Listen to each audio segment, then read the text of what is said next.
नमस्कार, मी Rajani frontline news Maharashtra या राष्ट्रीय यूट्यूब पोर्टल चॅनेलमध्ये आपले सहर्ष स्वागत करत आहे. वेदांतला न्याय मिळालाच पाहिजे, सांगलीत संतापाचा ज्वालामुखी, हजारो मेणबत्त्यांच्या प्रकाशात न्यायाची हाक.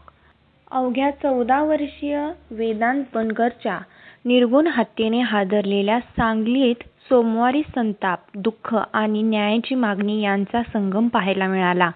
वेदांत बनकर हत्या प्रकरणातील आरोपींना कठोर शिक्षा व्हावी आणि पीडित कुटुंबाला न्याय मिळावा या मागणीसाठी सामाजिक संघटनेच्या वतीने भव्य कॅन्डल मार्च काढण्यात आला.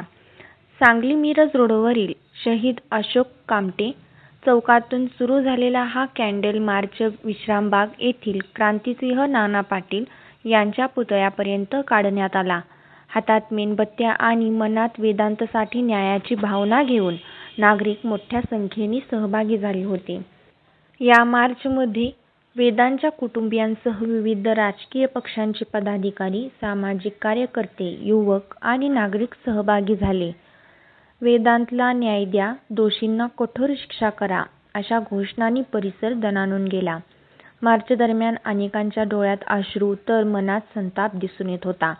वेदांतच्या हत्येने संपूर्ण जिल्ह्याला धक्का बसला असून या प्रकरणातील आरोपींवर जलद गतीने कठोर कारवाई व्हावी अशी एकमुखी मागणी उपस्थितांनी केली.